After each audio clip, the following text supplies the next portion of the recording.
Assalamualaikum warahmatullahi wabarakatuh. Hai Sobat ABE dimanapun kalian berada. Jumpa lagi dengan saya ABE di ABE Channel. Tentunya saya berharap kalian tetap bersemangat dan selalu dalam keadaan sehat. Sebelum kita mulai, seperti biasa, jangan lupa kalian like, share, and subscribe video yang sudah susah payah dibuat ini. Oke, tanpa panjang lebar lagi, mari kita mulai pertemuan keempat pada mata kuliah Analisa Proyek Sistem Informasi. Tentunya, pada pembahasan sebelumnya, kita telah banyak membahas mengenai apa sih proyek sistem informasi itu, bagaimana sih melakukan analisanya. Tentunya ketika kita berbicara tentang manajemen sebuah proyek, ya kita berbicara tentang yang namanya triple constraint. Jadi tingkat keberhasilan dari suatu proyek itu dilakukan atau bisa dicek secara gambarannya melalui triple constraint. Bagi teman-teman yang lupa apa sih itu triple constraint, yang pertama adalah kita akan melihat dari sisi biayanya, anggarannya. Lalu yang kedua kita berbicara dari sisi schedule-nya atau penjadwalannya. Lalu yang terakhir kita akan melihat dari sisi mutunya, kualitas dari apa yang sudah dihasilkan dalam sebuah proyek. Nah, tentunya baik proyek sistem informasi ataupun manajemen proyek pada umumnya itu sama. Yang membedakan adalah output produknya. Untuk proyek sistem informasi, output produknya itu lebih ke arah ke software atau aplikasinya. Nah, kita lihat di sini pada pertemuan kali ini kita akan lebih banyak membahas nanti apa sih sebenarnya project charter itu, bagaimana sih munculnya sebuah proyek, lalu bagaimana cara WBS-nya gitu ya. Dan nanti kita akan bahas lebih dalam mengenai inisiasi dan perencanaan proyek.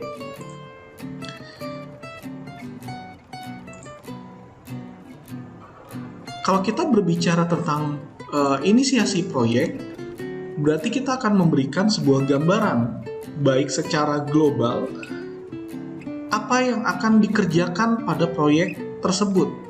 Tentunya kita akan berbicara tentang ruang lingkup dari sebuah proyek, tujuan proyek, waktu pengerjaan proyek, biaya proyek, dan informasi umum lainnya.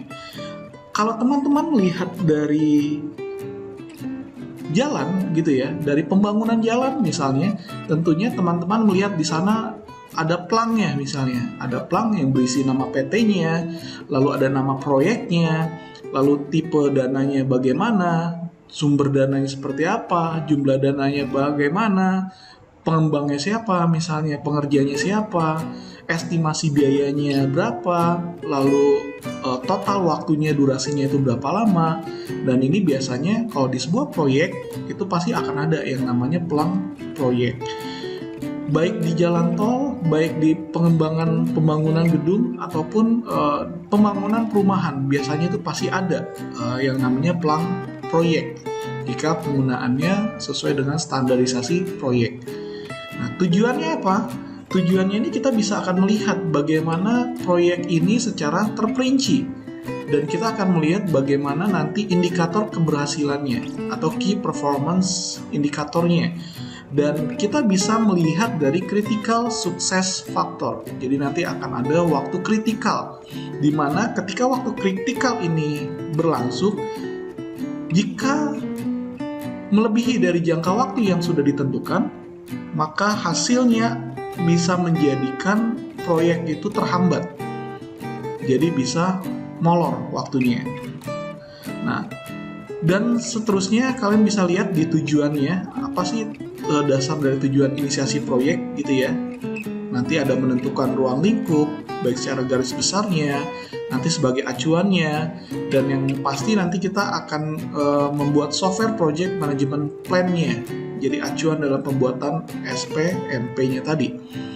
Jadi Selain itu nanti kita bisa melihat keberhasilan dari tingkat proyeknya itu. Oke, dokumen yang harus dipersiapkan ketika kalian ingin melakukan inisiasi dari sebuah proyek atau perencanaan sebuah proyek. Yang pertama adalah kita harus ada surat penugasan atau SK direksi sebagai acuan dari pembuatan project definition. Nah, definitionnya apa sih? Nah, berarti nanti akan ada seperti yang tadi sudah saya gambarkan tentang gambaran umum sebuah project itu seperti apa, targetnya bagaimana, teknologinya apa, user interface-nya bagaimana. Nah, itu nanti akan digambarkan dalam sebuah project definition atau definisi sebuah project. Biasanya ini disebut sebagai project charternya. Ingat, munculnya sebuah project itu kalian bisa lihat mulai dari pemerintah gitu ya. Jadi proyek muncul karena ada dari pemerintah. Lalu ada regulasinya, biasanya regulasi juga dari pemerintah gitu ya, tender dan sebagainya dari pemerintah. Lalu ada juga dari dalam perusahaan itu sendiri, kebutuhan sebuah perusahaan itu juga bisa menjadikan munculnya sebuah proyek. Lalu kita bisa lihat dari tren yang saat ini. Misalnya dari zaman pandemi sekarang, trendingnya apa? Oh, ternyata kursus online. Jadi semuanya berasal dari rumah kegiatannya. Nah, itu juga bisa memunculkan sebuah project. Nah, hasil produk-produk itu yang dibuat dan dibentuk sebuah project sistem informasi. Dan dokumen yang harus dipersiapkan itu seminimalnya adalah project charternya. Kita lihat apa itu project charter. Apa aja sih yang ruang lingkupnya? Yang pertama itu ada pendahuluan, di mana nanti pendahuluan itu ada latar belakang, kebutuhan bisnis, tujuan, ada metode atau pendekatan, ada key performance indikatornya atau tingkat keberhasilannya. Lalu akan ada pembahasannya, di mana lingkup pembahasan ini adalah lingkup pekerjaannya, scope-nya atau rules-nya, apa yang akan dikerjakan. Kalau kita berbicara tentang sistem informasi, berarti kita akan berbicara tentang SDLC-nya, sistem informasi. Mulai dari bagaimana melakukan analisa desain, analisa permasalahan yang ada, desain implementasinya, gitu ya, source code-nya, dan termasuk nanti salah satunya adalah pemeliharaan. Lalu nanti akan berbicara tentang sumber daya manusianya. Siapa sih orang-orang yang ada di sana? Siapa sih orang-orang yang terlibat di dalamnya? Bagian apa saja sih yang memang saling terhubung? Kebutuhan apa saja yang memang nanti bisa kita gambarkan secara garis besar. Lalu ada perkiraan jadwal dan budgetnya, peran dan tanggung jawab sesuai dengan lingkup organisasinya. Nanti ada WP, ada task, who, how much time, dan sebagainya. Dan yang terakhir kita bisa melihat dari asumsi. Jadi perangkat yang sudah tersedia yang bisa kita manfaatkan dalam membangun proyek sistem informasi. Nah, kalau kita lihat di sini, di latar belakangnya seperti yang sudah sebelumnya saya sampaikan, munculnya sebuah proyek itu ada dari regulasi atau undang-undang, atau juga bisa dari pemerintah itu sendiri atau kebutuhan internal perusahaan itu sendiri. Dan kalau kita lihat di sini, teman-teman baca, ini adalah kebutuhan karena memang penilaiannya ada pemerintah daerah tidak dapat menilai penilaiannya, keuangannya itu wajar tanpa syarat gitu ya. Nah, jadi keuangannya ini bermasalah sehingga harus segera diperbaiki. Nah, ini munculnya sebuah proyek. Jadi nanti akan ada, kalau dari pemerintahan akan ada undang-undang otonomi daerah, undang-undang banyak ya regulasi-regulasinya, nanti ada pergub gitu ya, turunan dari undang-undang. Nah, tentunya ada beberapa permasalahan. Kalau kita lihat di sini ada latar belakangnya itu permasalahan. Jadi yang pertama adalah aset manajemen belum mencerminkan yang sesungguhnya. Lalu yang kedua, kondisi SDM, ya akuntansi masih kurang. Lalu yang ketiga, belum meratanya penggunaan perangkat bantu pada sub-unit kabupaten. Makanya hasil akhirnya adalah munculnya sebuah proyek sistem informasi keuangan daerah atau disebut sebagai SIMAKDA. Tujuannya apa? Di sini teman-teman bisa melihat meningkatkan transparansi laporan keuangan. Tujuan awalnya berarti apa tadi? penilaian keuangannya itu dengan wajar gitu ya.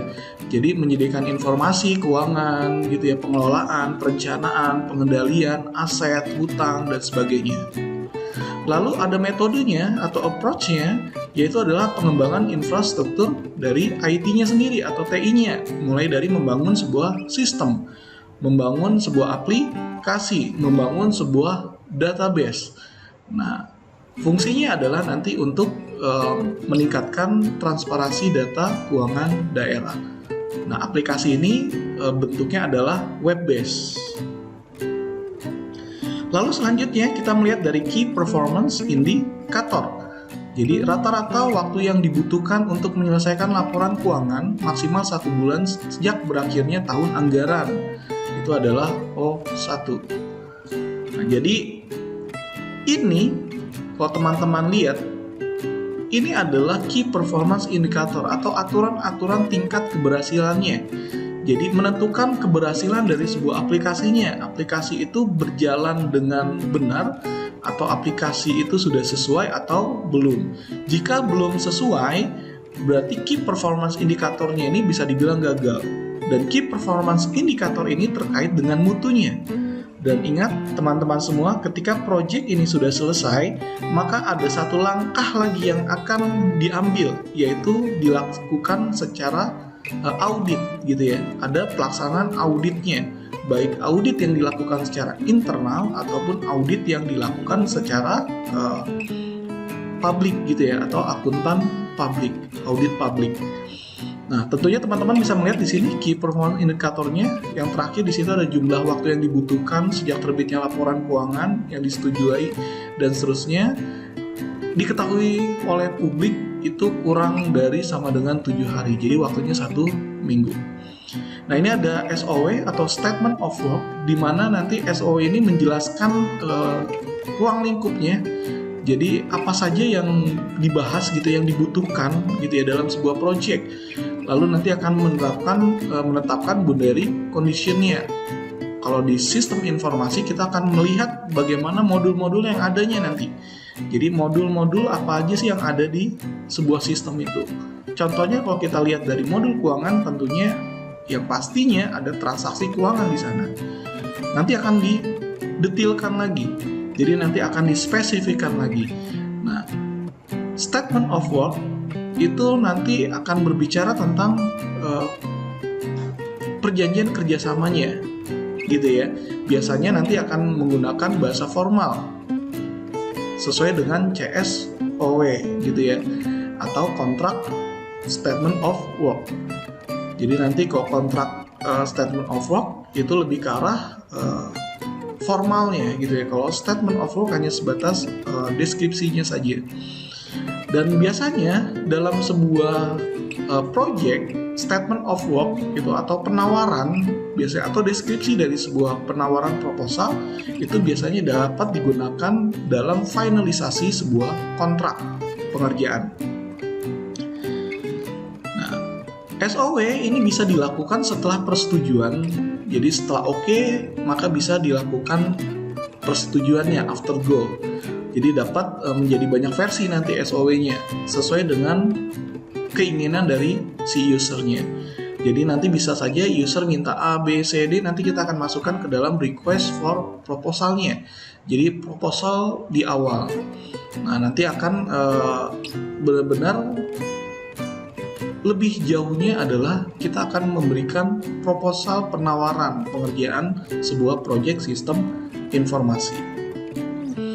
Nah, ini template-nya dari SOW itu adalah scope of work-nya, location of work, period of work, deliverable schedule, applicable standard, acceptance criteria, dan terakhir adalah special recruitment.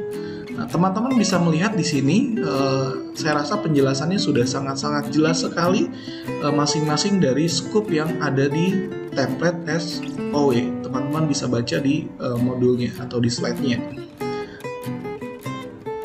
Lalu ini contohnya ketika teman-teman lihat, ini ada gambaran besar tabelnya, tabel apa saja sih yang harus dilakukan gitu ya.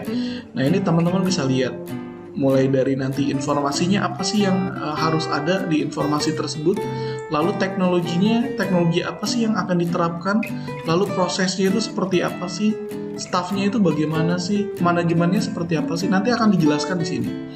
Jadi sesuai dengan template yang ada di SOW. Lalu kita lihat dari perencanaan sebuah project.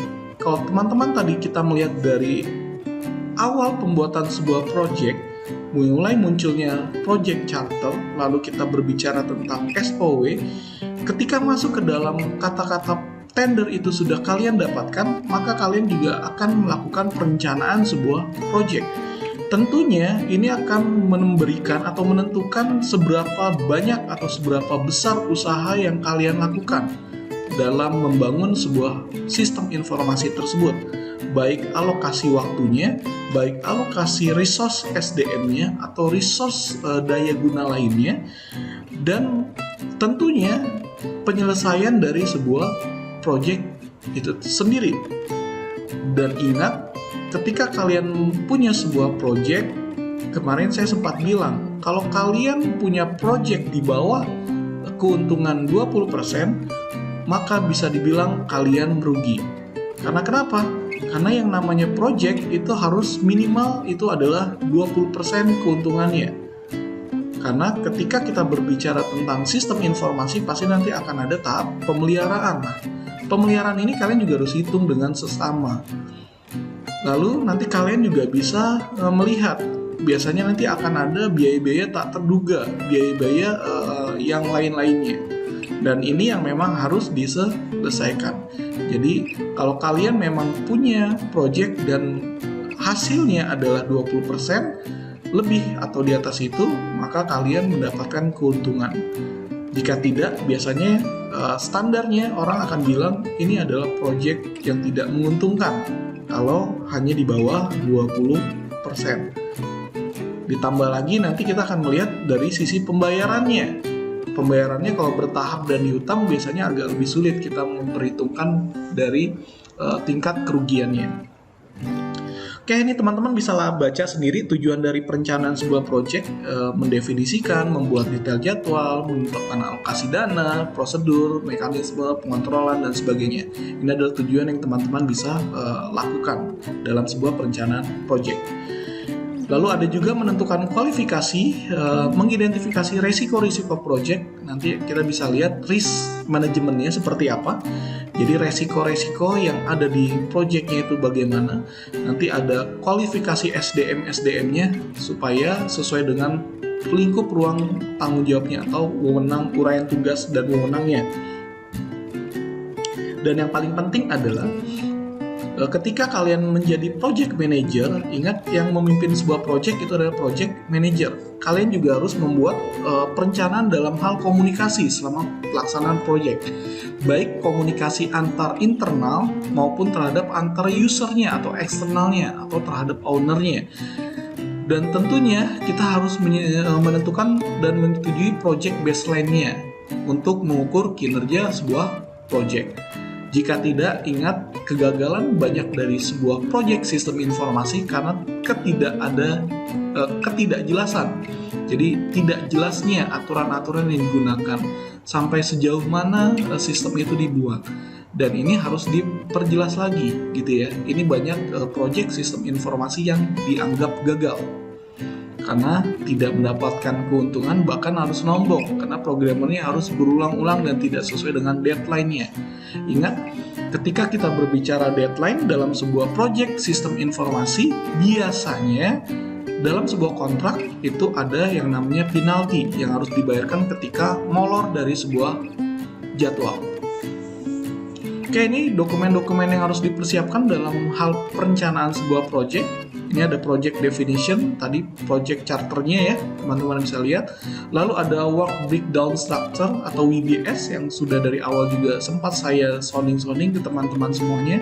Ada penugasan tim project, nanti ada listingnya, mulai dari PIMPRO-nya sampai dengan manajer-manajer di bawahnya dan staff-staff yang terlibat di dalamnya. Lalu ada jadwal project-nya, lalu ada rencana anggaran belanja project atau RAB-nya, mulai dari belanja minuman, kopi dan sebagainya gitu ya, atau belanja jasa internet, belanja konten dan sebagainya, itu juga masuk ke dalam rencana anggaran belanja project. Lalu ada perencanaan komunikasi, itu meliputi meeting, reporting, dan seterusnya. Teman-teman bisa baca sampai dengan perencanaan manajemen project atau project management plan-nya. Nah, langkah-langkahnya apa saja sih? Ketika kalian menentukan sebuah perencanaan, tentunya kalian akan menentukan sebuah scope produk atau batasan-batasan dari pembuatan produk. Kalau kita di sistem informasi, berarti kita batasannya adalah modul gitu ya, atau sistem yang akan kita terapkan. Kalau saya bilang sih namanya modul gitu ya, per modul. Nah, itu modul apa saja sih yang akan kita buat gitu ya. Nah, ini harus kita sebutkan gitu, tabel-tabel sederhana, memanage tugas-tugasnya, dan ini harus kita jelaskan bagaimana produk itu menjalankan sebuah produk itu, atau kerja sebuah produk itu bagaimana. Dan kita akan melihat bagaimana estimasi ini akan dapat dipengaruhi baik dari sisi project complexity-nya atau kompleksivitas dari sebuah modul tersebut atau sebuah project tersebut, ada ukuran-ukurannya atau size-nya, lalu ada tingkat struktural yang tidak menentu. Ini nanti teman-teman bisa bahas. Lalu ada tipe perencanaan yang teman bisa lihat di sini, mulai dari software development plan, lalu ada QA plan, lalu ada VP plan atau validity plan.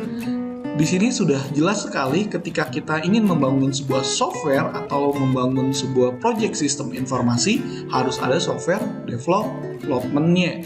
Nah, ini yang akan membuat sebuah programnya, mulai dari analisa sampai dengan kalian pemeliharaan. Tentunya sebelum dilakukan implementasi, pada saat UAT-nya atau User Table Plan-nya atau Validity Plan-nya yang sudah di-ACC oleh klien, kita harus melakukan QA terlebih dahulu atau Quality Assurance, di mana Quality Assurance ini menjamin bahwa sistem yang kalian buat itu tidak ada bugs-nya sama sekali atau tidak ada cacatnya sama sekali, sehingga kerugian pada klien itu dapat diminimalisir. Lalu ada juga Configuration Management Plan, lalu ada Maintenance Plan dan Staff Development Plan. Kalian bisa lihat di sini sudah sangat jelas sekali penjelasannya dari slide. Lalu ada ruang lingkup software, di mana software scope-nya ini kita akan melihat baik dari perangkat lunak yang menggambarkan fungsi, kinerja batasan, interface, dan reliabilitas. Dan kita juga bisa melihat dari teknik yang dipakai untuk menjembatani jurang komunikasi antara pelanggan dengan pengembang. Jadi fungsinya dari seorang project manager yaitu untuk membangun jembatan komunikasinya antara si developer atau si pembuat aplikasinya atau desainernya, desain aplikasinya dengan si usernya. Nah, jadi nanti teman-teman bisa baca-baca lagi siapa yang meminta pekerjaan ini, siapa yang akan memakai solusi ini, keuntungannya bagaimana, solusi yang didapatnya seperti apa. Nah, ini nanti akan berbicara dari software scope-nya. Dilihat dari sumber dayanya atau resource, teman-teman bisa melihat ada 3 tipe sumber daya. Ada sumber daya manusianya yang nanti kita akan bahas di sesi khusus gitu ya. Lalu kita akan berbicara tentang sumber daya komponen software. Lalu ada sumber daya perangkat keras atau perangkat lunak. Nanti kita akan ada disebutnya sebagai manajemen sumber daya manusia gitu ya. Nah, kalau di bawah kalian sudah melihat penjelasan secara umumnya, evaluasi ruang lingkup serta mengikuti cakapan dan seterusnya gitu ya. Ini bisa kalian baca sendiri. Dan tentunya untuk proyek kecil itu SDM yang diperkirakan itu adalah sekitar 6 orang per bulan. Itu adalah yang paling kecil dalam sebuah proyek. Ini bisa dibilang sangat-sangat standar sekali. Lalu yang kedua kita berbicara sumber daya software atau software resource, di mana kita harus mempunyai software atau aplikasi yang benar-benar reusable atau yang bisa digunakan kembali, baik dari komponennya atau apapun itu gitu ya, blok-bloknya atau core-nya ya, untuk membangun sebuah perangkat lunak. Jadi nanti akan ada standarisasinya untuk aplikasi supaya lebih mudah divalidasi dan integrasinya. Lalu ada kategori sumber daya di sini, teman-teman bisa lihat ada off the shelf component, di mana software yang ada dapat diambil atau diperoleh dari pihak ketiga dan sudah dibangun secara internal. Nanti teman-teman bisa lihat dari analisisnya gitu, analisanya. Softwarenya sudah ada belum? Kalau sudah ada, apakah datanya bisa diambil? Nah, itu nanti kalian bisa baca. Bisa lihat lagi, bisa gali lebih dalam lagi. Full experience dari komponen atau partial experience komponen dan new komponen. Jadi nanti ini ada 4 kategori sumber daya yang harus kalian lihat. Lalu ada sumber daya environment resource, di mana ini adalah sumber daya lingkungan yang mendukung, biasanya ini lebih ke arah software engineering environment. Jadi di sini adalah penggabungan antara software dan hardware-nya. Nanti di sana juga bisa juga teman-teman melihat atau melibatkan dari data engineer, data analisis, data scientist misalnya untuk pengembangan big data atau aplikasi big data atau aplikasi data warehouse.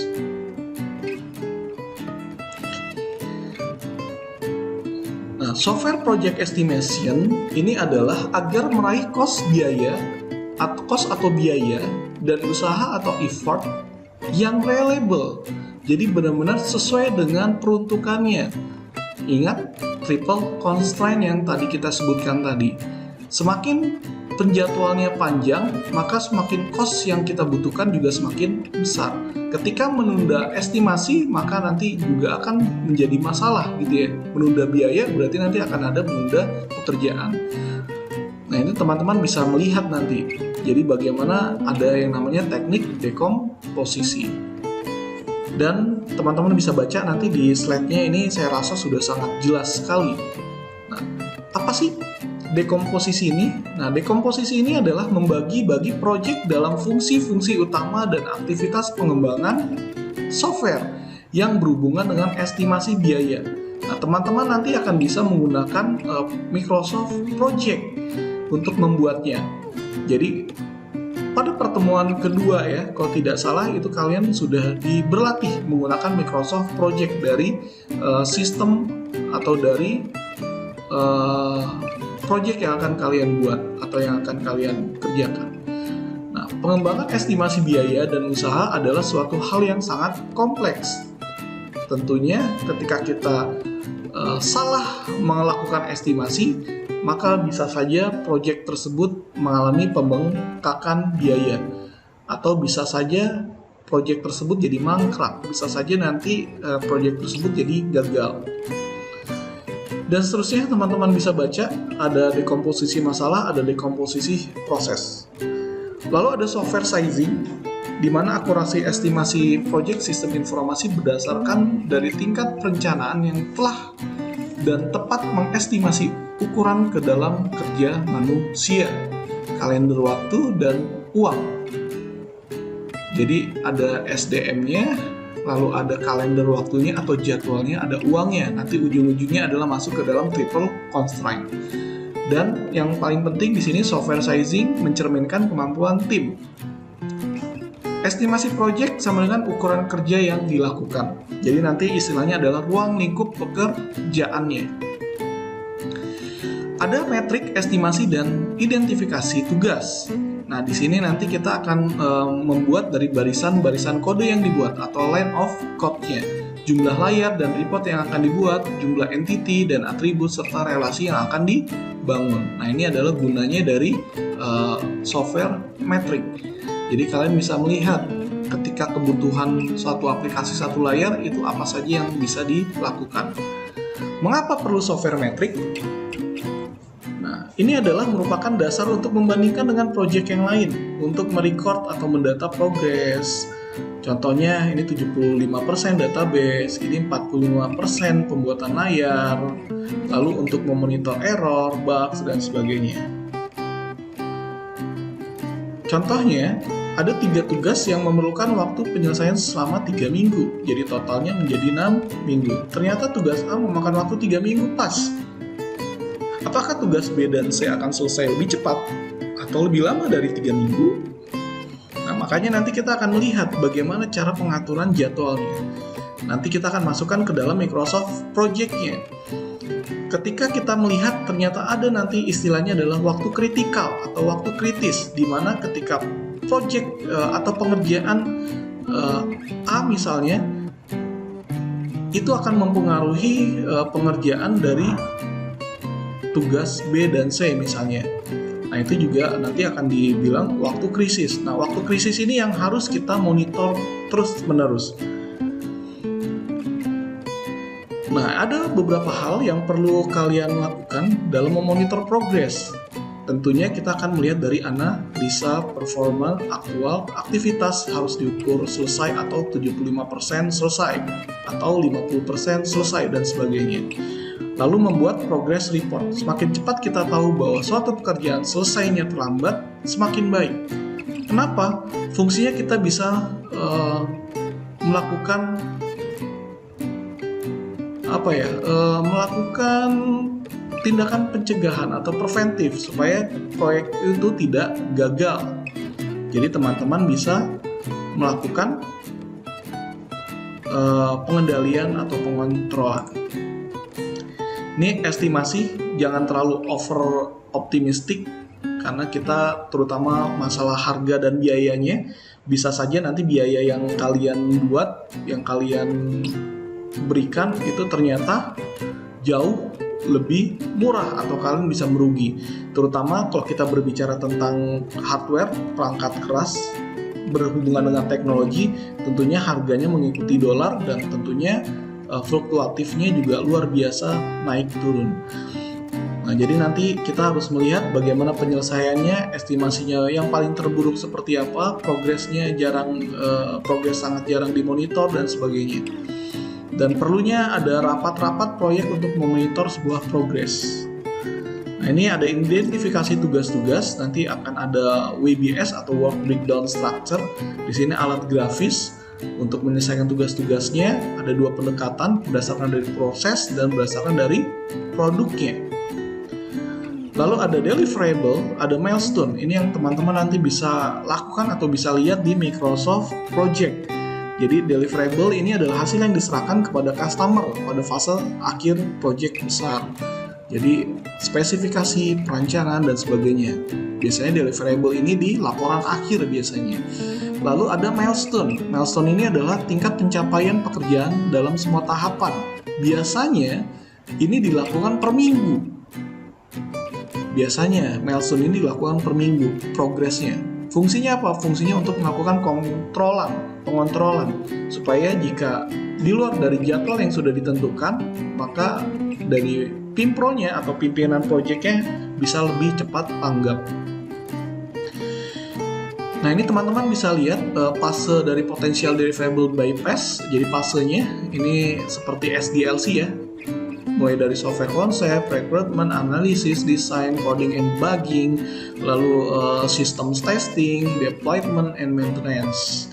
Ini teman-teman bisa baca sendiri maksudnya apa sih software concept dan sebagainya.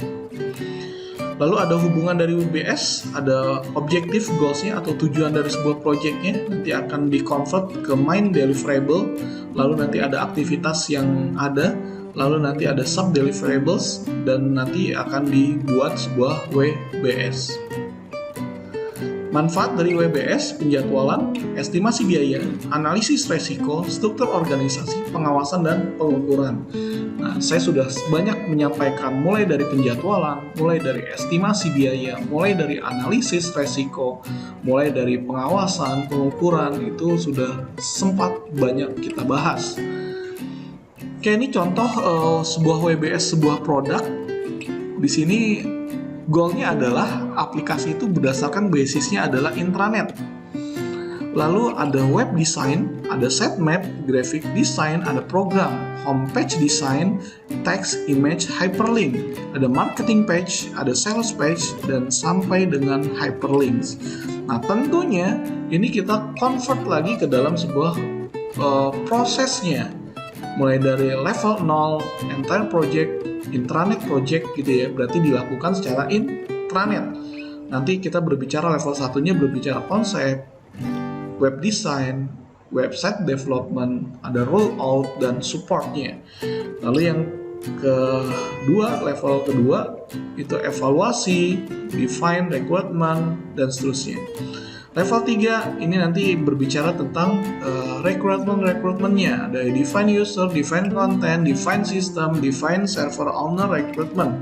Nah, ini dari WBS Progress.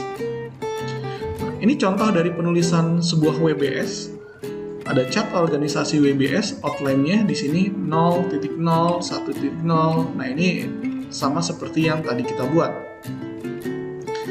Ini penjelasannya, level 1 nama dari proses atau produknya, level 2 nama subproses atau subproduknya, level 3 itu aktivitas sub-proses atau aktivitas untuk penghasilan subproduknya.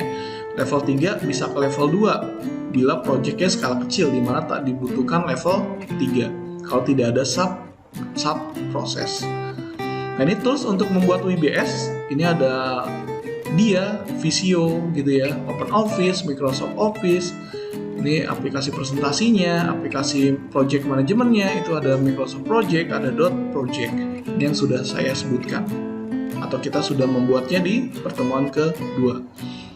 Oke, ini teman-teman bisa lihat, ini project charter, ini listingnya di sini, ada software, project management plan, dan seterusnya, ada milestone, SPMP, dan seterusnya. Ini teman-teman bisa melihat.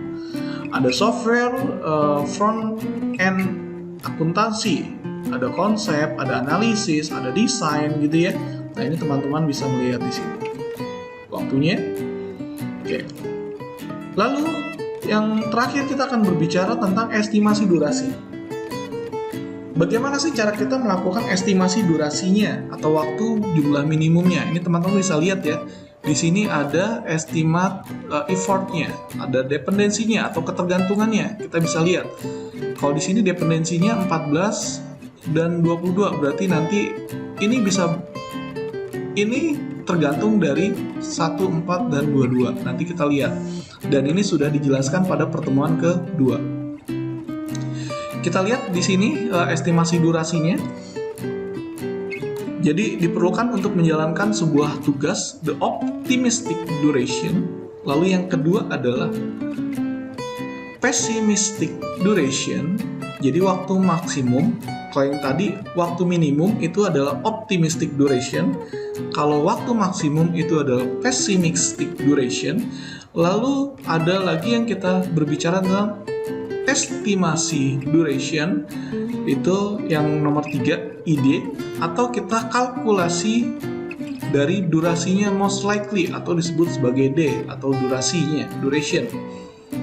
Teman-teman bisa melihat di sini duration itu sama dengan 1 dikali OD. Ingat, ini adalah optimistic duration. Lalu ada ED tadi adalah estimasi duration. Ini estimasi duration, ini adalah optimistic duration. PD ini adalah pessimistic duration. 6 ini dapat dari mana? 6 ini adalah rumusnya. Ini adalah rumusnya. Rumus 6 ini dapat dari 1 kali OD, 4 kali ED, dan 1 kali PD. Ini adalah 6. Misalnya di sini ada nomor 1 kali OD. OD-nya ini adalah optimistiknya itu adalah 2 hari. Berarti 1 dikali 2. Ini OD, ini 4 kali 3, ini ED, ini PD, 1 kali 6, dan dibagi 6 hasilnya 3,33 hari.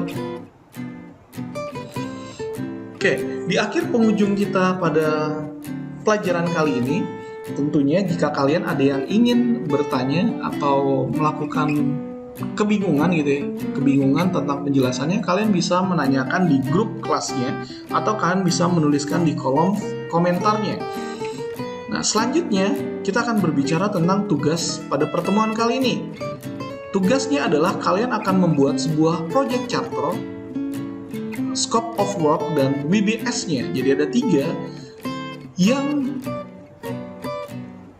terjalin atau terkorelasi dengan tugas pertemuan sebelum-sebelumnya. Jadi kalau kalian ingat tugas pertemuan kelompoknya, yang pertama kalian disuruh memilih, kalian disuruh membuat perencanaan sebuah project. Durasinya berapa uangnya? Uangnya adalah di bawah 200 juta. Kalian boleh memilih proyek perencanaan, pelayanan, atau proyek-proyek aplikasi yang lainnya. Lalu kalian disuruh membuat skupnya, ruang lingkupnya, jadwalnya, harganya, estimasi biayanya, dan sebagainya. Nah, saat ini kalian akan disuruh membuat proyek charter dari proyek yang akan kalian kerjakan. Dan scope of work-nya, SOW-nya, serta WBS-nya. Nah, tugas ini nanti akan dikumpulkan pada pertemuan ke-14 ya, teman-teman semuanya. Jadi nanti kita mengumpulkannya menjadi sebuah proyek yang utuh. Oke, dari saya cukup itu saja. Semoga apa yang sudah saya sampaikan dapat bermanfaat dan berguna bagi teman-teman semua. Saya tutup. Assalamualaikum warahmatullahi wabarakatuh. Jangan lupa like, share, and subscribe. Tetap jaga kesehatannya dan sukses buat kita semua.